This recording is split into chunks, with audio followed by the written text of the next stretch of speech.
Samanan, guys. And ngiyaxolisa, because I know that this might touch a couple of people in the wrong way, but it's not my intention. It's actually my intention is more around your own personal development and your own personal growth.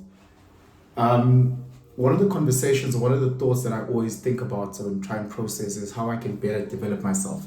I speak to a lot of friends where we have these great debates and great discussions around finding yourself in a better space. How do we get there? How can we structure our lives in such a way that we improve and become better versions of ourselves? And as much as we talk, we realize we have different skills as people. Some people are born with the talent of height. Some people are born with speed. Some people are born just with different attributes. And one of the things that we never speak about is cognitive processing. We understand, we understand as students in class, Wuti, some kids are smarter than other kids. We've understood that. However, for some reason, we haven't translated and moved that into our adult lives. It's weird because when we're in school, we're happy understanding Wuti. The Taiwanese and the Chinese kids are stronger in maths. We understand Wuti. These type of kids are stronger in English. These type of kids are stronger in those type of subjects. But then once we get to a certain stage in our lives, we forget that. We forget within the workspace, in life, in relationships, that we are not on the same plane from a cognitive point. I see so many people struggling with the most mundane or the most, elementary things. And people are calling them lazy, people are calling them unmotivated, people are calling them this and this and this. And I always said, is it not a fact that these guys, much like the fact that they might be short and lack the talent of height, they might be lacking the cognitive ability to process certain things. I see people who are overweight, and I say, look, maybe this person lacks intellectually an ability to actually be very consistent with their diet and their exercise. Not because this person is lazy. This person is very, very hardworking when it comes to their career, very, very hardworking when it comes to this and this and this. But for some reason, from a mental point, they've got a block. Much like if you were to put me in a space where I had to learn language. I've really found that cognitively, I really, really struggle to pick up and grasp languages. I've been in Joburg now for 11 years, and as much as I have a yearning to learn Ispedi and Sotho or like Tsonga and then I have a love for it, but I feel cognitive. As people are Benson, if you wanted to learn, you'd learn. I don't know if it's that easy, guys. Much like going to gym, I could go to gym with a very good friend of mine. We could do bicep curls, but because of our biological makeup, his bicep will react differently to my bicep. The same with language. This is all a cognitive thing that I'm trying to break down here. There's two people in the same place with the same love.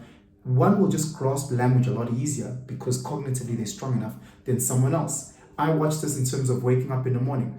I do not struggle with waking up in the morning. I don't. And I understand there's people that really, really struggle with waking up at 5:30 in the morning. They have to set an alarm after an alarm. They have to put snooze and snooze because we build differently. So one of the things that might be triggering to people a lot, and I apologize if you find it triggering, when I look at different racial brackets and different organizations, or not organizations, communities, I see them being able to naturally do things a lot easier than others. If I look at the Jewish community, if I look at the Black community, if I look at the Muslim community, and as much as we can say things like, it's their nurture, it's their environment, I say, how much of it is actually nature? How much is it actually the fact that from a build, not just the physical build, because the physical stuff is easier to see. It's easier to see that the average Afrikaans man is taller than the average Zulu man. That's an easier thing to see. And it's an easier thing to accept because we can see it. But is it an easier thing to see and accept if I were to say something like the Afrikaans man cognitively is more advanced than the Zulu man? That's painful to hear. That's painful to hear. I'm a Zulu man, I get it. If I can say something like the Afrikaans man is physically in terms of height, superior to the Zulu man, we can't dispute that on average. We can't because we can see it. But When we say it from a cognitive point, we have this big hoorah. But maybe those are the discussions that need to be had.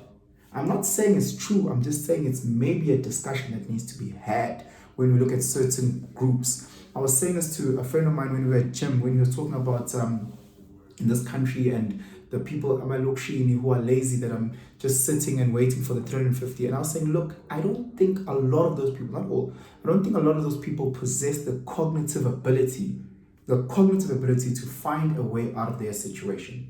There's many people that grew up in poverty, that grew up in Malokshi, near Makaya, that have found a way to get out of there and made themselves a great success. However, many can't. And I say, Wuti, the reason why I feel they can't is because I don't think they possess the mental capacity to. I don't think there's a person who's sitting in Okshini who's earning 350 Rand a month who is like, yo, that's ideal. I love this. Let me just chill here and just earn 350. I don't think anyone wants that. Everybody wants to earn millions and millions and millions of rands. But I, as a Penson, don't have the cognitive ability right now to get myself into a space where I can make R1,000,000 a day. Right now, I'm not that person. It's something that I'm working towards, but I'm not there right now. Let's be honest with where we are. Let's be honest with the cognitive ability of doing things. There's so many people that don't have the cognitive ability to manage a relationship. That's why every now and again they break up with this person and with this person. But in terms of running a business, they're phenomenal. In terms of being able to do X, Y, and Z, they're phenomenal. But in terms of umjolo, they are failures. And again, when you say that, it becomes triggering and they get emotional. I look again at different races and I say, why is it that our race in, let's say, the 1800s, why is it that my group of people only had spears? And at the side of the world, a different group of people had guns, had ships to go overseas, had all these, from a cognitive point, from a stage of development, let's say the worlds never coincided. On this side, you have my people, Zulus, who couldn't build a boat to just cross over a dam, who still had chucking spears. This is 200 years ago. And if you look on the other side of the world, 200 years ago, they had gunpowder, they had ink, they had the arts and statues and all these beautiful things. Again, I'm not talking about Wena, I'm just talking about my people. So don't get touched, because I know some of you guys will get touched. I look at it from a cognitive development point, and I ask myself, are my people behind in terms of the cognitive development? Because if I'm trying to equate it and I say, let's say the Europeans in Germany, when were they busy with spears and living in huts? At what stage? Maybe that could have been 1000 BC. At 1000 BC, they were living in huts and had spears. My people, 800 in the 1800s, let's say it's 1835, they were still living in mud huts. That's a 2,500 year gap in development from a cognitive point.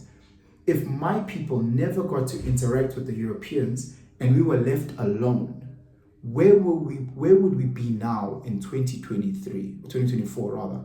Where would we be now from a cognitive development point? Will we have created boats? Will we have started real bigger scale farming? Where would we be in this developmental stage?